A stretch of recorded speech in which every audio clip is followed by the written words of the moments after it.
Немножко рассказать хочу о 2ZR, ребята. Мотор 2ZR FXE. Очень хороший, надежный мотор. Ресурс у него до 500 тысяч доходит. В принципе, они ходят.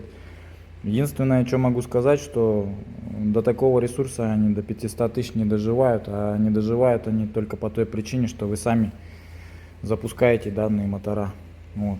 Данные мотора у нас очень часто помирают уже на 180-250 тысячах километрах из-за того, что вы заливаете в него всякую какашку. Ну, скажем, масла очень низкого качества. Так и вот этот мотор у нас очень сильно закоксовался. У него закоксованы камеры сгорания. Пробега у этого мотора где-то примерно 180 тысяч примерно он отшагал. Но у него еще ресурса, ой-ой-ой, сколько, до 500. Вот и представьте, что сейчас мы его отмоем, мы его раскоксуем, мы ему поменяем прокладки, ремкомплекты, поменяем ему колпачки маслосъемные. То есть все обслужим полностью, систему EGR чистую, и он у нас будет как контрактный. В помпе поменяем сразу ротор электромотора, и все будет четенько. Вот такой мотор еще будет ой-ой-ой сколько ходить. В общем, какие основные болячки данного мотора? То есть он очень сильно подвержен коксованию при плохих маслах, и если не глушить систему EGR, и либо его совсем не обслуживать. Вот это у него данный клапан рециркуляции газов. Система, так сказать, отработанных газов EGR. Как она устроена? Она вот работает таким образом, что у нее есть холодильник, который охлаждает теплообмен, да, грубо говоря, идет в нем. Это теплообменник. Вот.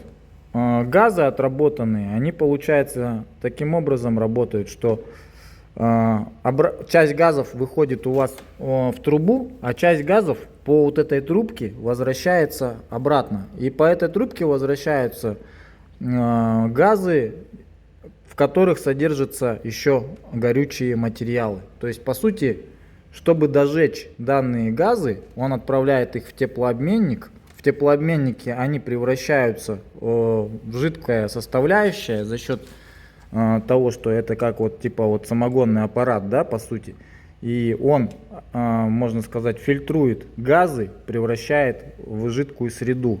Потом эта жидкая среда возвращается, по сути, ну, не в паре, да, в виде пара, возвращается через клапан. Клапан открывается, и у нас вот здесь вот начинают идти газы.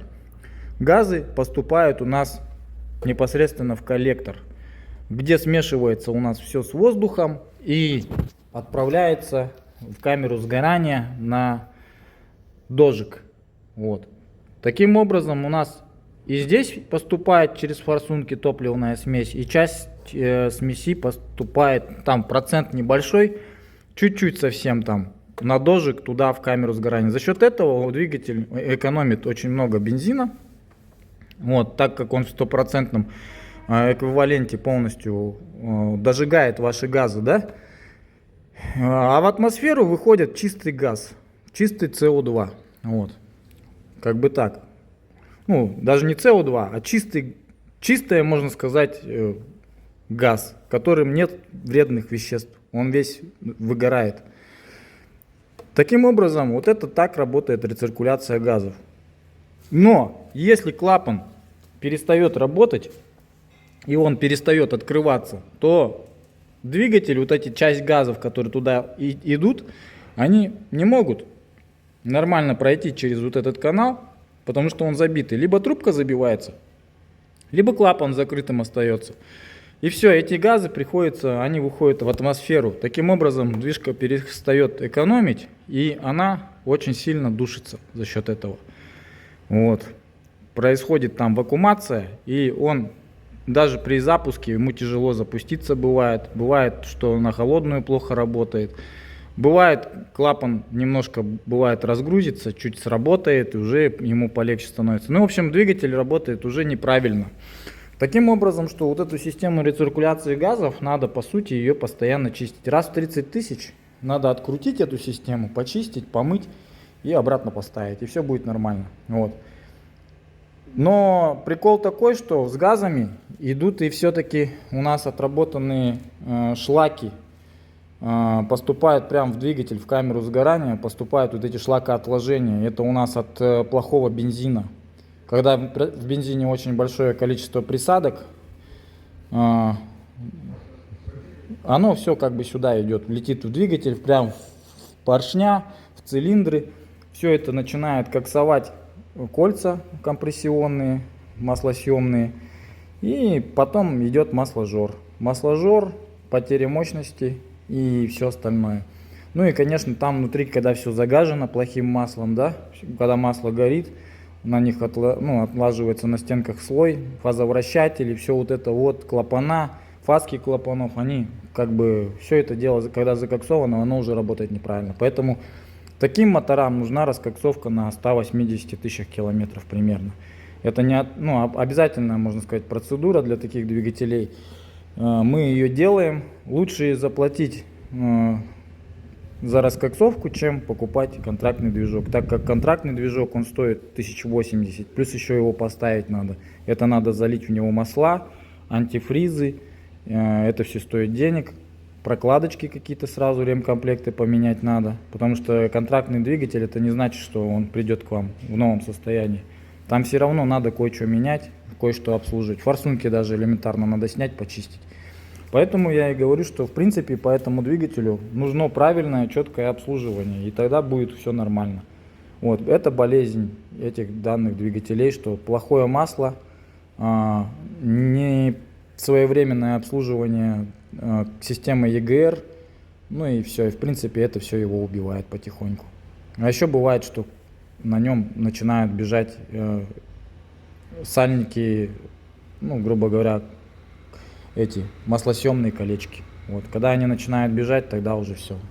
Масло поступает в двигатель, все это начинает гореть, и все это в 4-5 раз быстрее закоксовывает двигатель.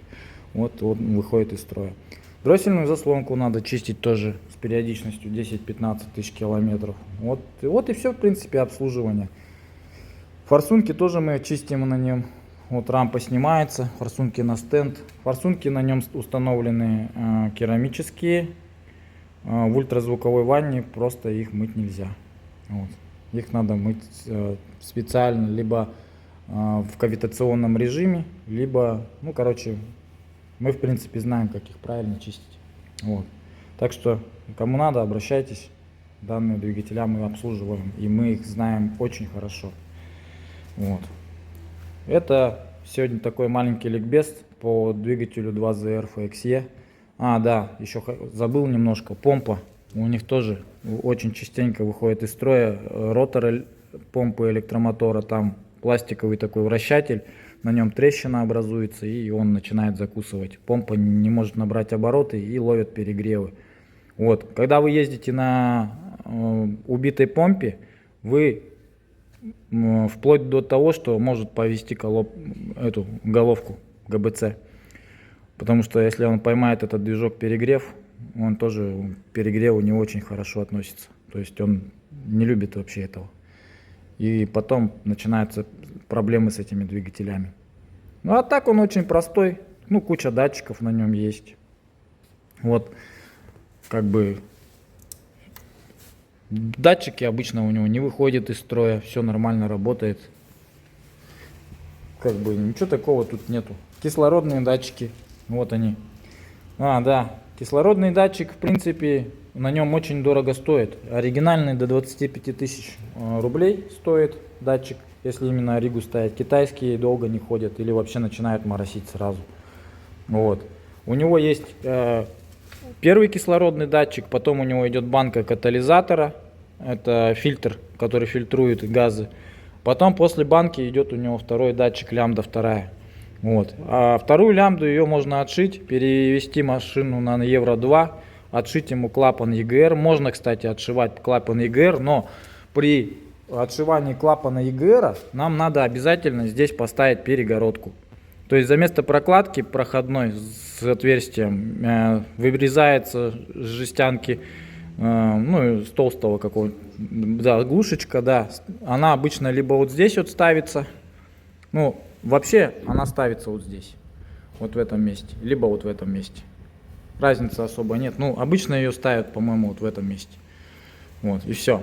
И данный клапан, фишку снимают, он больше не работает. Отшиваем его по по компьютеру, чтобы компьютер этой системы вообще не видел.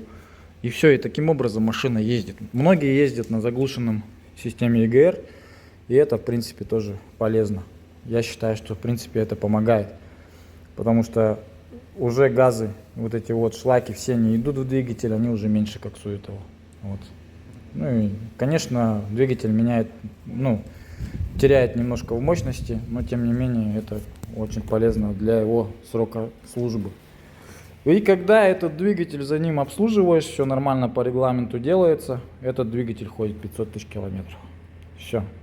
Кому понравилось видео, ставьте лайк. Ребята, кому нужен вариатор, Визелевский, в отличном состоянии, почти новый, пробега всего 50 с чем-то тысяч километров. Без проблем, обращайтесь, можем с установкой сделать. Также в наличии есть демпферные диски, кому нужен демпфер на Тойоту, без проблем. Любые навесные у нас присутствуют, есть дроссельные заслонки, комплекты форсунок как на 2ZR, так и на Физеля есть у нас, тоже комплекты форсунок всегда в наличии. Свечи зажигания на эти мотора у нас есть, катушки зажигания. Все есть, в принципе. Можем все поменять, все обслужить. Клапан EGR тоже есть у нас подменные. Можете приехать, машину оставить, мы вам махнем на подменный чистый. Ваш забирается, моется все. И следующему клиенту будет тоже устанавливаться чистый. В общем, вот так вот мы работаем. Кому надо, приезжайте. Пользуйтесь нашими услугами. Гибрид-центр рулит.